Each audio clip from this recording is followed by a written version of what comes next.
Hola, soy Denise Villegas y voy a presentar la norma oficial mexicana en las especificaciones generales de etiquetado para alimentos y bebidas no alcohólicas, preenvasados, información comercial y sanitaria para la clase de envase y embalaje. Esta norma oficial mexicana tiene por objeto establecer la información comercial y sanitaria que debe contener el etiquetado de los alimentos y bebidas no alcohólicas preenvasadas de fabricación nacional o extranjera, así como determinar las características de dicha información. Esta se aplica a todos los alimentos y bebidas no alcohólicas preenvasadas de fabricación nacional y extranjera destinadas al consumidor en territorio nacional. Hay algunos puntos a los que no se aplica. Por ejemplo, los alimentos y bebidas no alcohólicas preenvasadas que estén sujetos a disposiciones de información comercial y sanitaria, los productos a granel, los alimentos y bebidas no alcohólicas envasadas y los demás productos que determine la autoridad competente.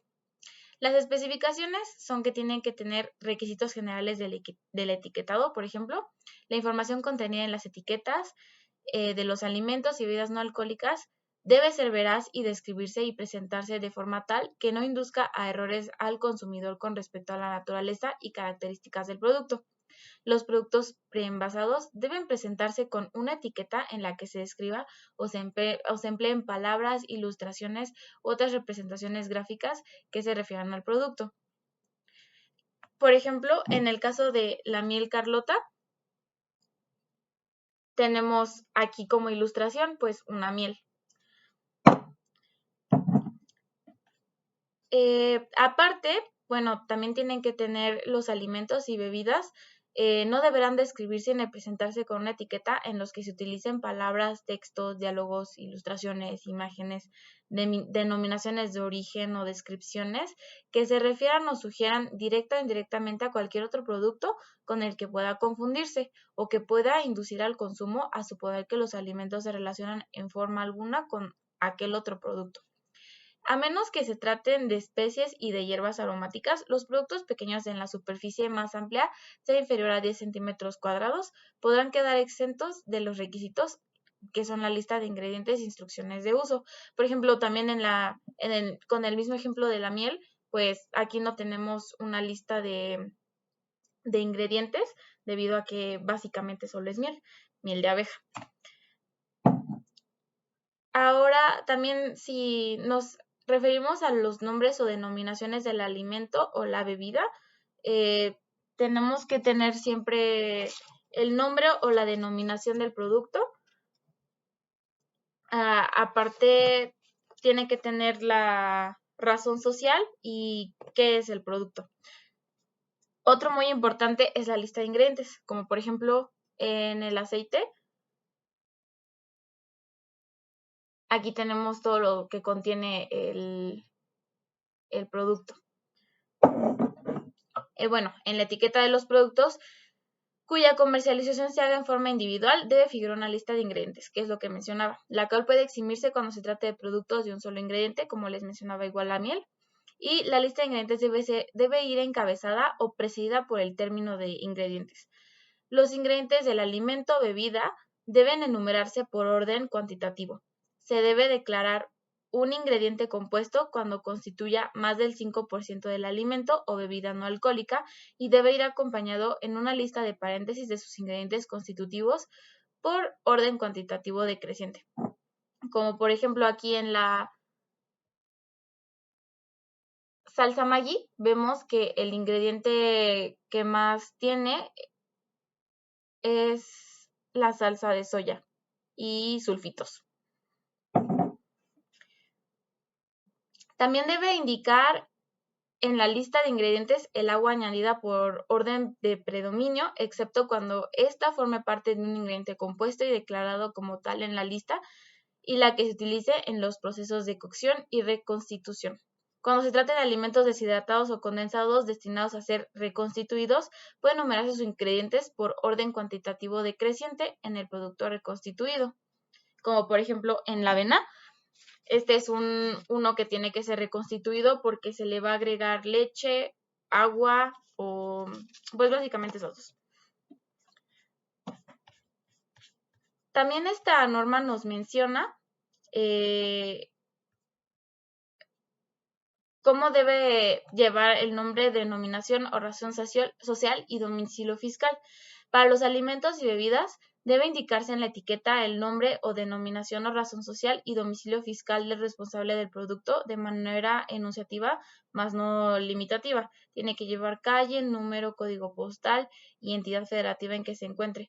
Por ejemplo, en la sal tenemos aquí el domicilio fiscal, que es Industria Pajarito sin número, Quetzalcóatl, Veracruz, que la encontramos en esta parte. Esta información puede incorporarse al producto preenvasado en territorio nacional después del despacho aduanero y antes de la comercialización del producto. También tiene que tener el país de origen.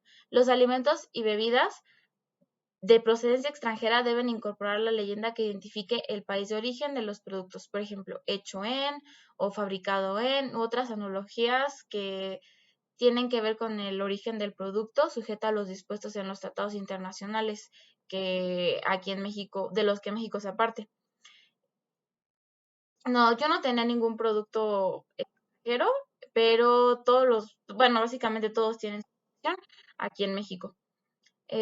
Ahora también cada envase debe llevar grabada o marcada de cualquier modo la identificación del lote al que pertenece con una indicación en clave que permita su rastreabilidad.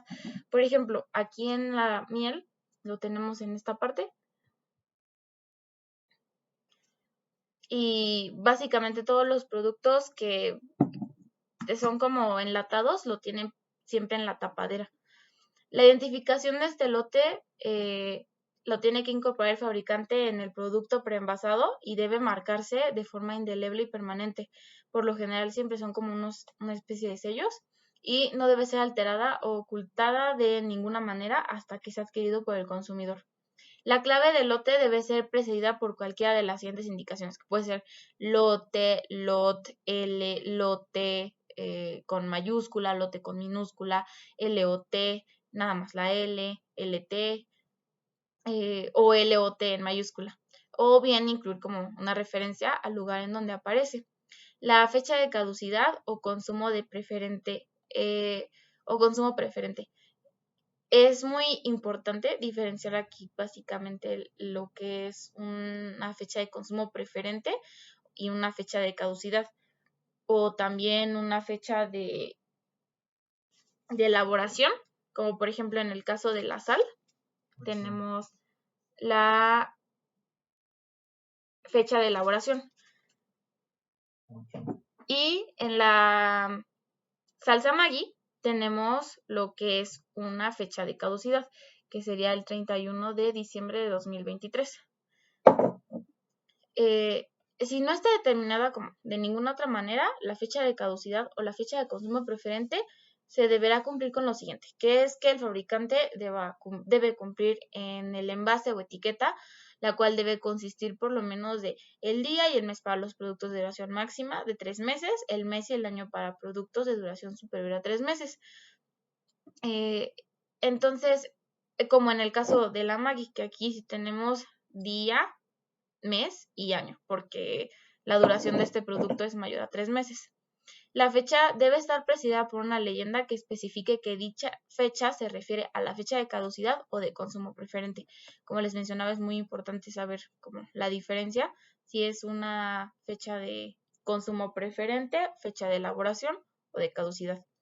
Porque para el consumo preferente debe indicarse como anteponiendo algunas de las siguientes leyendas, que es consumir preferentemente antes de o consumir preferentemente conspref antes del, o a lo mejor un poco más abreviado que sea conspref.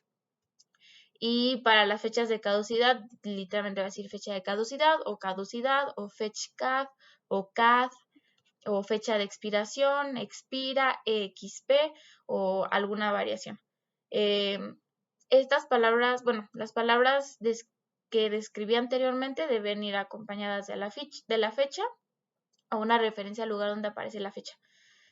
Y tratándose de productos de importación, cuando el codificado de la fecha de caducidad o de consumo no corresponda al formato establecido, podrá ajustarse a efecto de cumplir con la formabilidad establecida. Al declarar la fecha de caducidad o de consumo, Se debe indicar en la etiqueta cualquiera de las condiciones especiales que se requieran para la conservación del alimento o bebida no alcohólica.